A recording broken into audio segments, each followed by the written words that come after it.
Assalamualaikum warahmatullahi wabarakatuh. Selamat pagi Bapak Mahfud Asyari, SEMM, selaku dosen pengampu mata kuliah Matematika Ekonomi.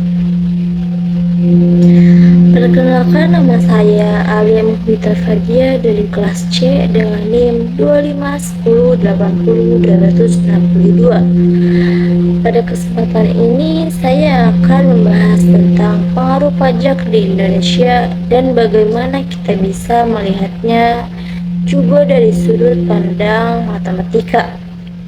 Baik, langsung saja kita masuk ke pembahasan.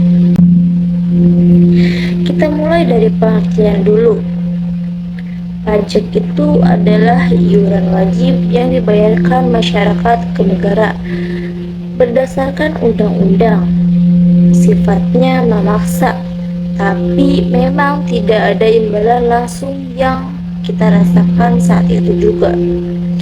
Walaupun begitu, sebenarnya kita tetap menikmati hasilnya, misalnya dalam bentuk jalan, sekolah, rumah, sakit, dan fasilitas umum lainnya.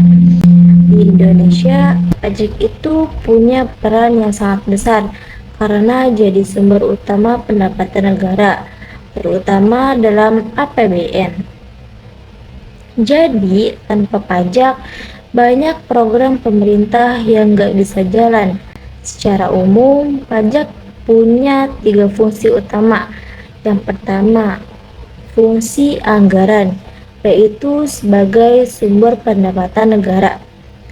Yang kedua, fungsi pengaturan, yaitu untuk mengatur aktivitas ekonomi, misalnya pajak rokok, supaya konsumsi bisa ditekan. Yang ketiga, fungsi distribusi, yaitu untuk membantu pemerataan pendapatan.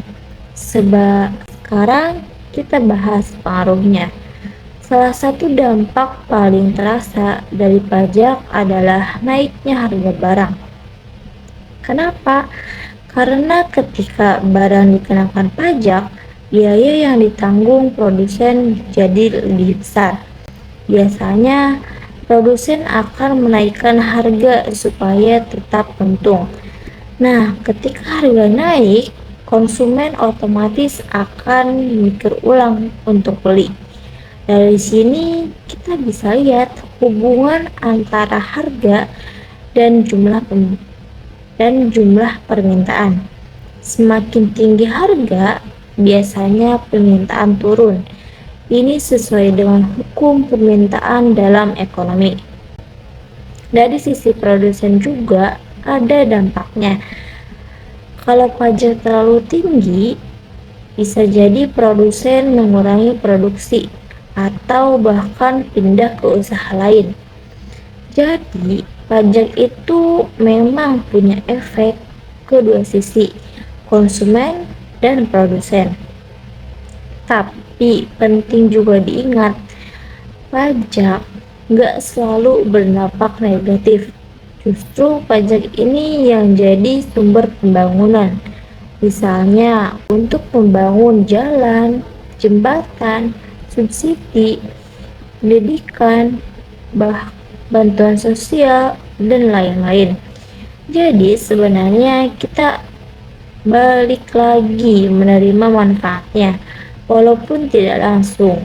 Selain itu, pajak juga bisa membantu mengurangi kesenjangan ekonomi. Contohnya pajak progresif, di mana orang yang penghasilannya lebih tinggi akan bayar pajak lebih besar. Nah, sekarang kita coba kaitkan dengan matematika. Di sini menarik, karena hubungan ekonomi tadi sebenarnya bisa dimodelkan dengan persamaan linear. Misalnya, kita punya harga sebelum pajak, lalu ada tambahan pajak, jadi harga setelah pajak. Kita bisa tulis dalam bentuk persamaan. Kalau kita punya dua kondisi berbeda, kita bisa bentuk sistem persamaan. Dan untuk menyelesaikannya, kita bisa pakai metode substitusi atau eliminasi yang tadi sudah dibahas. Jadi, Konsep matematika itu benar-benar kepakai di sini. Dengan cara ini, kita bisa menganalisis secara lebih logis, bukan cuma berdasarkan asumsi. Dalam ekonomi, pendekatan seperti ini penting banget karena kita butuh perhitungan yang jelas. Selain itu, pajak juga berkaitan dengan konsep lain seperti elastisitas. Kalau suatu barang elastis, kenaikan harga karena pajak bisa bikin permintaan turun drastis. Tapi kalau barangnya tidak elastis, misalnya kebutuhan pokok dan permintaannya tetap relatif stabil, ini juga mempengaruhi siapa yang sebenarnya menanggung pajak. Siapa yang sebenarnya menanggung pajak? Apakah lebih berat ke konsumen atau ke produsen? Makanya kebijakan pajak itu nggak bisa asal dibuat. Kalau terlalu tinggi bisa menekan ekonomi. Kalau terlalu rendah, negara kekurangan dana. Jadi harus ada keseimbangan. Sebagai kesimpulan, pajak punya pengaruh besar terhadap harga, permintaan, penawaran, dan juga distribusi pendapatan. Di sisi lain, pajak juga sangat penting untuk pembangunan dan kesejahteraan masyarakat. Dan yang menarik, semua itu bisa kita analisis dalam pendekatan matematika, khususnya sistem persamaan linear.